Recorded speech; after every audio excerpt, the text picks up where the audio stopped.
Saya lagi ceramah bersama satu orang Ba'alawi, Habib.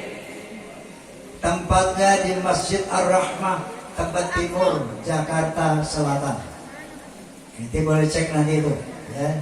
Ada Masjid Ar-Rahmah di Tebet Timur, Jakarta Selatan. Ini tempat saya masih kecil main di sini. Ngaji di situ, belajar di situ. Ya sampai saya bisa ceramah di masjid ini.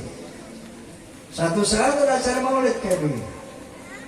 Tiba-tiba giliran satu orang Ba'alawi, Habib, pidato begini. Hei, kalau ada Habib yang mabuk-mabukan, kalau ada Habib yang berzina, kalau ada Habib yang berjudi, jangan kata apa-apa. Dia pasti ahlu surga. Kenapa? Karena kakeknya Nabi Muhammad SAW pemegang kunci surga. Pasti nanti semua cucu-cucunya masuk surga. Jadi kalau ada Habib yang mabuk, yang mencuri, jangan kata apa-apa. Mereka adalah ahli surga. Saya kaget dengar itu, Bu. Kenapa kaget? Loh, kok gak cocok sama yang gue baca di Quran nih? Gak cocok yang saya baca dalam hadis-hadis. Kan Al-Quran mengatakan, A'udzubillahi minasyaitonirrajim, Bismillahirrahmanirrahim. Ya ayuhan nas, inna khalaqnakum min dzakari wa untha, wa ja'alnakum syu'uban wa qabaila lita'arafu. Inna akramakum 'indallahi atqakum. Yang artinya, hai manusia, sesungguhnya aku telah menciptakan kamu dari seorang laki dan perempuan. Dari dua orang ini aku ciptakan kau menjadi bangsa-bangsa. Dari bangsa-bangsa aku menjadikan kau bersuku-suku. Contohnya Indonesia yang mempunyai suku bangsa 700 kurang lebih. Ada Sunda, ada Jawa, Aceh, Padang, Batak, dan banyak lagi yang lainnya. Betul. Dari sebuah bangsa aku jadikan kau bersuku-suku. Lalu apa kata Allah? Lita'arafu. Notabene berbeda bahasa, budaya, bahkan agama. Tapi apa kata Allah? Lita'arafu. Saling mengenalah. Lita'arafu. Saling menghormatilah. Inna akramakum 'indallahi atqakum. Sesungguhnya ketinggian derajatmu di sisi Allah adalah takwamu. Faham? Faham? Ditegaskan lagi oleh Nabi SAW. La fadla li'arabiyyin 'ala ajamiyyin illa bitaqwa. Tidak ada kelebihan bangsa Arab dari yang bukan Arab kecuali takwa. Apalagi dari orang Yaman. Dari Arab saja kata Nabi, la fadla li'arabiyyin 'ala ajamiyyin illa bitaqwa. Tidak ada kelebihan bangsa Arab dari yang bukan Arab kecuali takwa. Wa qala Nabi sallallahu alaihi wasallam aidan, al-jannatu lil muttaqina walau kana 'abdan habasyian wan naru lil asina walau kana sayyidan qurasyian hashimian. Surga itu tempat orang yang bertakwa walaupun dia budak dari bangsa Habsyi. Contohnya Bilal bin Rabah.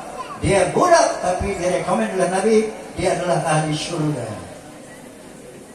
Lalu an-naru lil asina walau kana sayyidan qurasyian hashimian.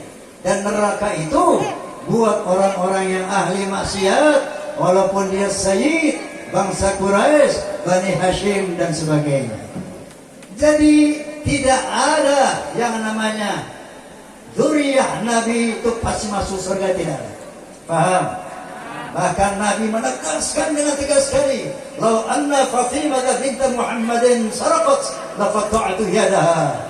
Seandainya Fatimah binti Muhammad mencuri, aku potong tangannya. Paham? Paham?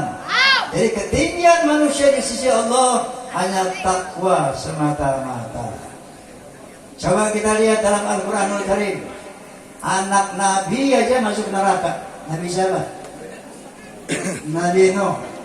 Bapaknya Nabi masuk neraka. Nabi siapa? Nabi Ibrahim. Istrinya Nabi masuk neraka. Nabi siapa?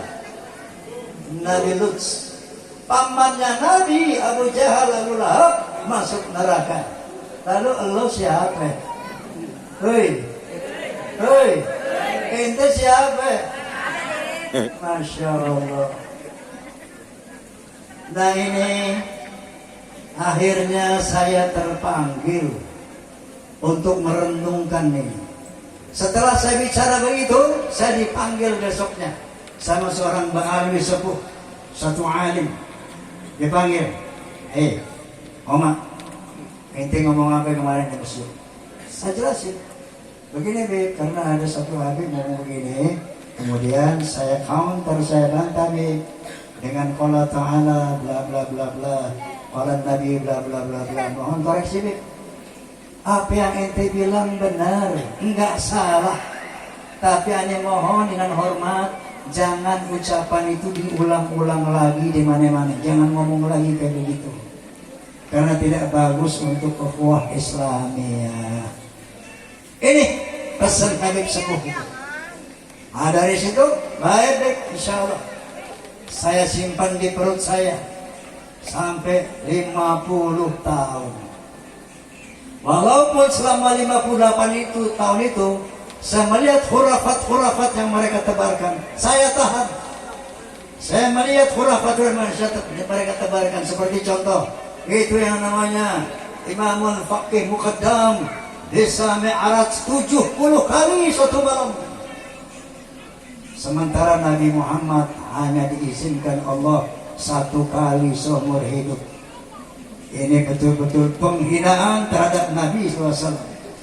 Rasulullah cuma 1 kali mi'raj, tapi mereka bisa bilang, hei leluhur kami, mi'raj itu 70 kali satu malam.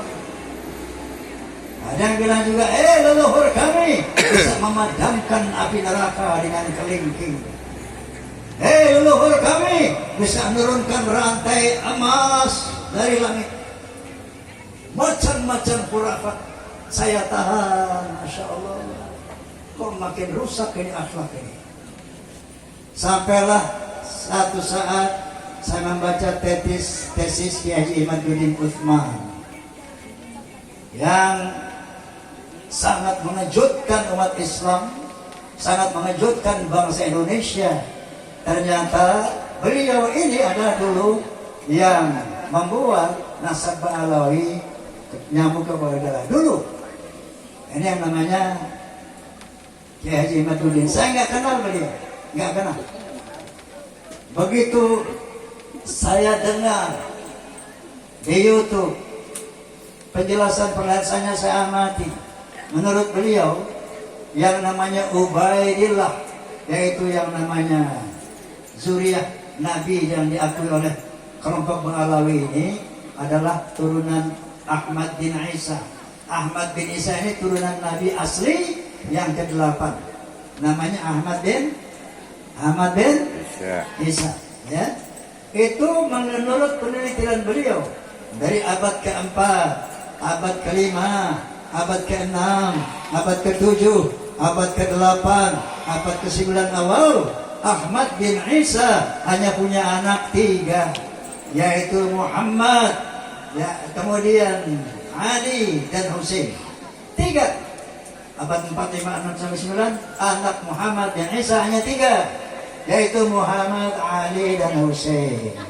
Tiba-tiba pada abad ke-9 akhir muncul anak yang keempat namanya Ubaidillah. Saya mau tanya, masuk akal apa enggak? Masuk akal apa enggak? 550 tahun anaknya cuma 3. Tiba-tiba di ujung muncul anak yang keempat Ubaidillah.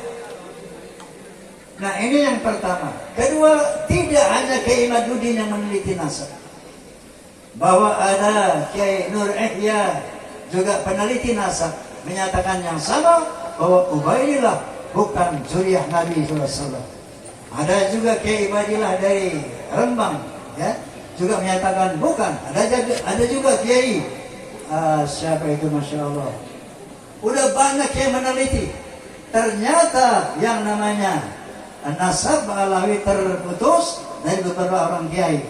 Kemudian saya undanglah ahli filologi. Filologi Profesor Menahem Ali. Filologi artinya sejarah peradaban manusia. Dia cerita bahwa orang Yaman itu aslinya dari Yahudi Hazar, Yahudi Askenazi yang hijrah ke Yaman. Jadi bukan orang Arab. Sementara Nabi SAW adalah orang Arab. Menurut ilmu filologi, bahwa Ba'alawi tidak terkonfirmasi sebagai turunan Nabi karena mereka bukan orang Arab. Kemudian saya undang lagi Profesor Sugeng Sugiharto. Beliau ahli DNA, ahli biologi. Menurut Dr. Sugeng Sugiharto, bahwa haplogrup Nabi SAW adalah J1, sementara haplogrupnya Ba'alawi adalah G. Dari mana dia tahu? Karena ibu nanti bapak sampai rumah klik aja internet ya, internet klik familytreedna.com, klik familytreedna.com. Itu keluar itu orang-orang Yaman, kaum Ba'alawi, ada 180 orang. Beberapa orang dari Indonesia, haplogrupnya adalah G. Sementara haplogrupnya B adalah apa tadi? J1. Paham? Sama apa beda? Sama apa beda? Dari sini muncullah akul yakin bahwa Ba'alawi bukan keturunan Nabi Muhammad sallallahu alaihi wasallam. Apatah lagi bertambah keyakinan saya ketika sahabat saya yang bernama Muhammad Rizik Syihab, beliau sahabat saya dari muda, dengan lantang mengatakan di video di YouTube, "Hei, ini ada rambut Nabi. Siapa yang ngaku-ngaku turunan Nabi, ayo tes DNA. Nanti ketahuan tuh. Kalau dia tidak asli, palsu, DNA Nabi kemana, dia kemana." Pernah lihat nggak itu? Pernah? Pernah lihat nggak Ustaz? Pernah? Nah, tiba-tiba itu dulu sebelum ada polemik nasab, dengan lantang Muhammad Rizik Syihab mengatakan begitu. Tapi begitu ada polemik nasab, mingkem. Mau tes DNA nggak dia? Mau tes DNA nggak dia? Artinya apa? Artinya apa? Dia tahu bahwa dia gennya itu bukan J1. Dulu dia suruh, sekarang dia tidak mau. Itu saya sudah membuktikan bahwa dia bukan turunan Nabi Muhammad sallallahu alaihi wasallam. Allahu Akbar. Allahu Akbar. Allahu Akbar. Allahumma shalli ala Muhammad. Tapi makanya saya sering mengatakan, dia bilang, saya sering mengatakan begini, kita harus waspada karena Ba'alawi ini bahaya. Kalau saya mau aman dan nyaman, Bu, gue kan ini superstar, betul nggak? Betul. Gue kan raja dangdut, betul nggak? Kalau saya mau hidup nyaman dan aman, ngapain gue gitu ngutak-ngatik begini? Betul? Dengan gue ngutak-ngatik begini, wow, banyak dibully, banyak diserang. Tapi kenapa saya mau terjun dalam polemik nasab? Saya membaca satu ayat Allah Subhanahu wa taala. A'udzubillahi minasyaitonir rajim. Bismillahirrahmanirrahim. Wa takum minkum ummatun yad'una ilal khair wa ya'muruna bil ma'ruf wa yanhauna 'anil munkar wa ulaika humul muflihun. Hendaklah ada di antara kamu, hai umat Islam, yang selalu menyeru kepada kebaikan, selalu menyeru kepada yang ma'ruf dan mencegah kemungkaran. Itulah orang-orang yang beruntung. Saya terpanggil dengan ayat ini. Saya terpanggil dengan firman ini. Kenapa? Saya melihat kemungkaran yang sistematis dilakukan oleh Ba'alawi. Pertama, pemalsuan makam-makam, kuburan-kuburan Habib terlalu dibongkarin di mana-mana, palsu. Apa tujuannya kuburan palsu ini? Untuk memberi kesan kepada orang Yaman, orang Indonesia, lihat, leluhur kita itu orang Yaman.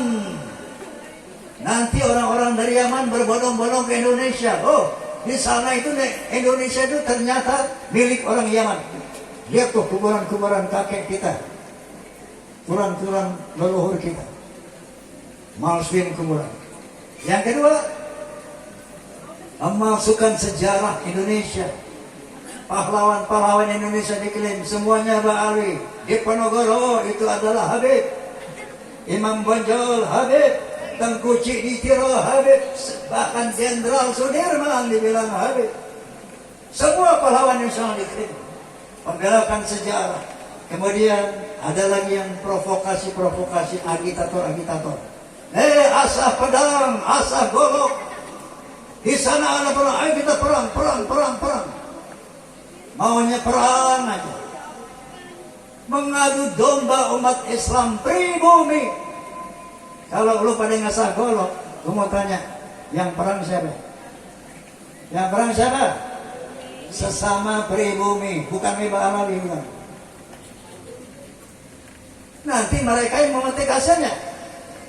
Sampai ada mereka berani mengatakan Indonesia milik Aulia Karim. Ini saya sebagai anak bangsa nggak tega mendengar kalimat ini. Indonesia milik Aulia Karim. Inilah penjajah berjubah. Oleh karena itu saya siap dibully, bahkan siap dipersekusi, siap menerima apapun demi menjaga Islam, umat Islam Indonesia, demi menjaga Republik Indonesia dari penjajah berjubah. Paham? Paham? Last but not least, Rasulullah SAW itu punya spesifikasi ditugaskan oleh Allah Subhanahu wa Ta'ala, yaitu di samping menyampaikan kalimat tauhid, yaitu membangun akhlak. Makanya solusinya ketika Ba'alawi sudah terkonfirmasi bukan turunan Nabi, maka saya minta kepada mereka bertobatlah. Setelah mereka bertobat, minta maaf pada bangsa Indonesia. Yuk kita rekat ukhuwah Islamiyah secara setara. Dalam Islam yang ada tuh kasta-kasta yang mulia.